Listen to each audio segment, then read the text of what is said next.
Hi everyone, so I just wanted to give you a little peek at my ceramics work. Here are some recent pieces that came out the kiln, or some are a bit older, but I just wanted to show you how I embrace surface pattern. Sometimes that's in the form of a repeating pattern. Here's a little breakfast set where I have a motif which is then repeated in alternation.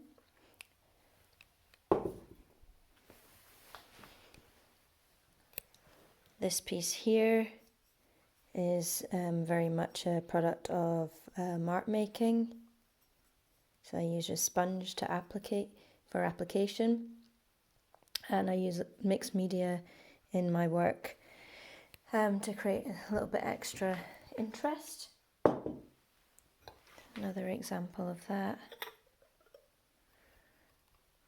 And here we've got a sort of vague repeat of the same form but in different kind of scaling up and down and layering the different medium and mixing up the colour way. Again, here's an example of a nice undulating stripe and loops.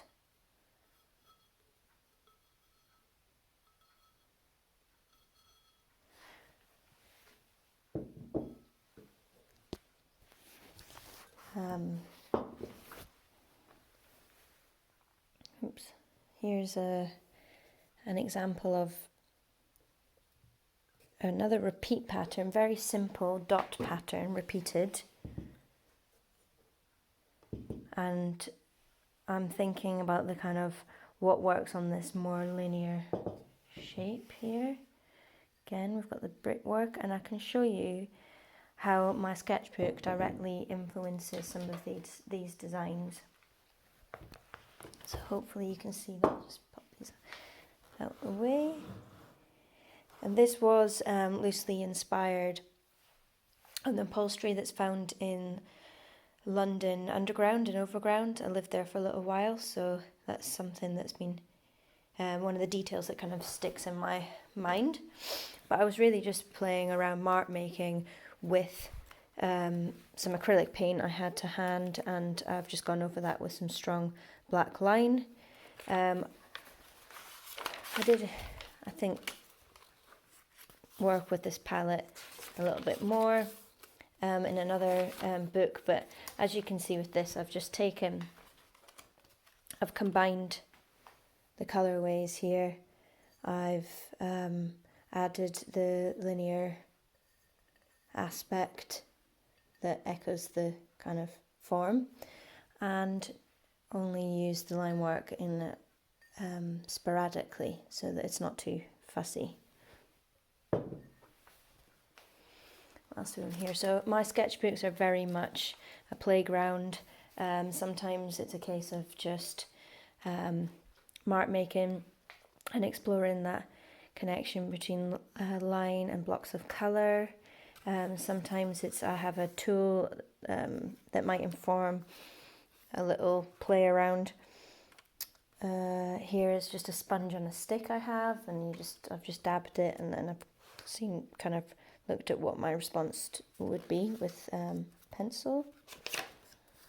Good example of working in repetition line but varying the scale and thickness. This was, you can see directly, I was just really actually playing around with the colour palette and trying to work out how I can rotate the colours to optimise that colour palette. Here's an example of some motifs. I'll show you some more of those, but they're a great way to decorate a surface by repeated motifs. And here I'm just lots of repetitive line.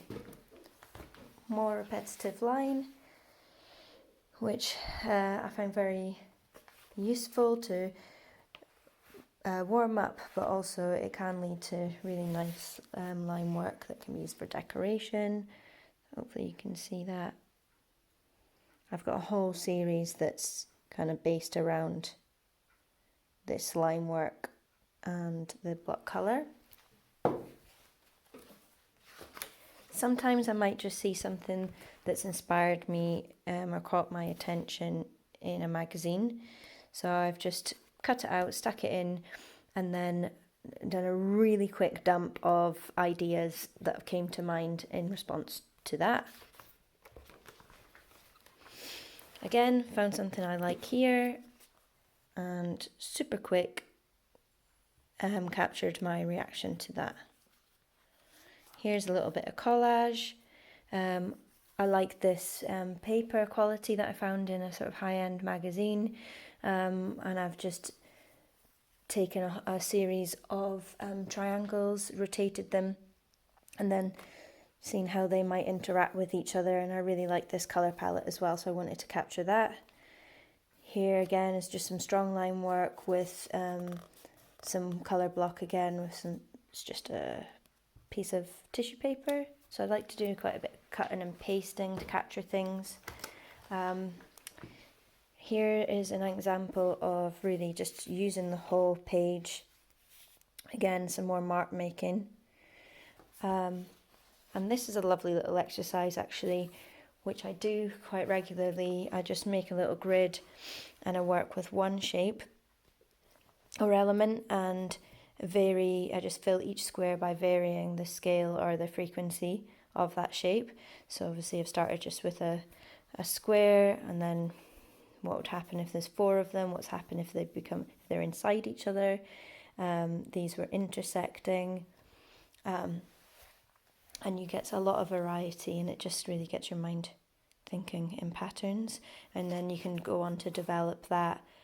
In these grids I've used a different medium, so I've just added watercolour here. I think that's a bit of felt tip. Some wax crayon. Here I've taken away the paint with a light wax crayon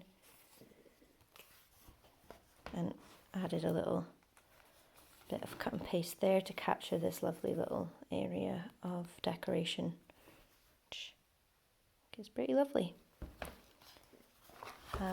And I just wanted to show you this page as well.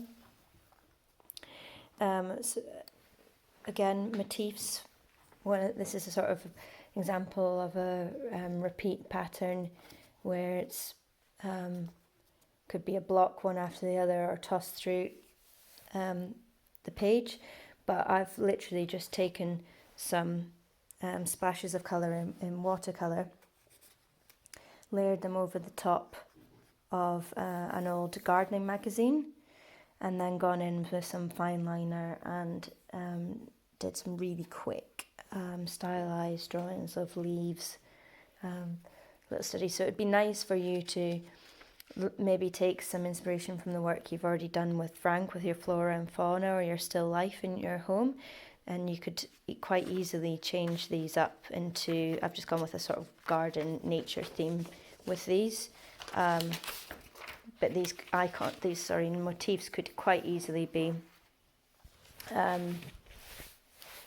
you could do a kitchen themed pattern with different utensils, or cars perhaps, if you little stylized models of cars, or maybe even numbers if you're into typography. Letters or numbers that work really well as motifs.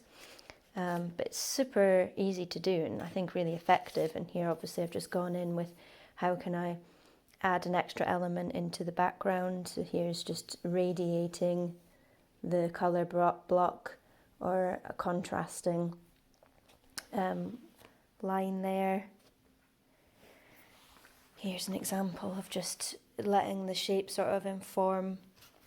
and colour inform the motif that you do. So here's just very, very stylized pea pod, carrot, and some sort of lavender. And that's just so quick and easy to do with a little bit of continuous line over the top in fine liner. So that's something that would be nice for you to have a go at. And the other pieces I'm going to show you in the upcoming exercise.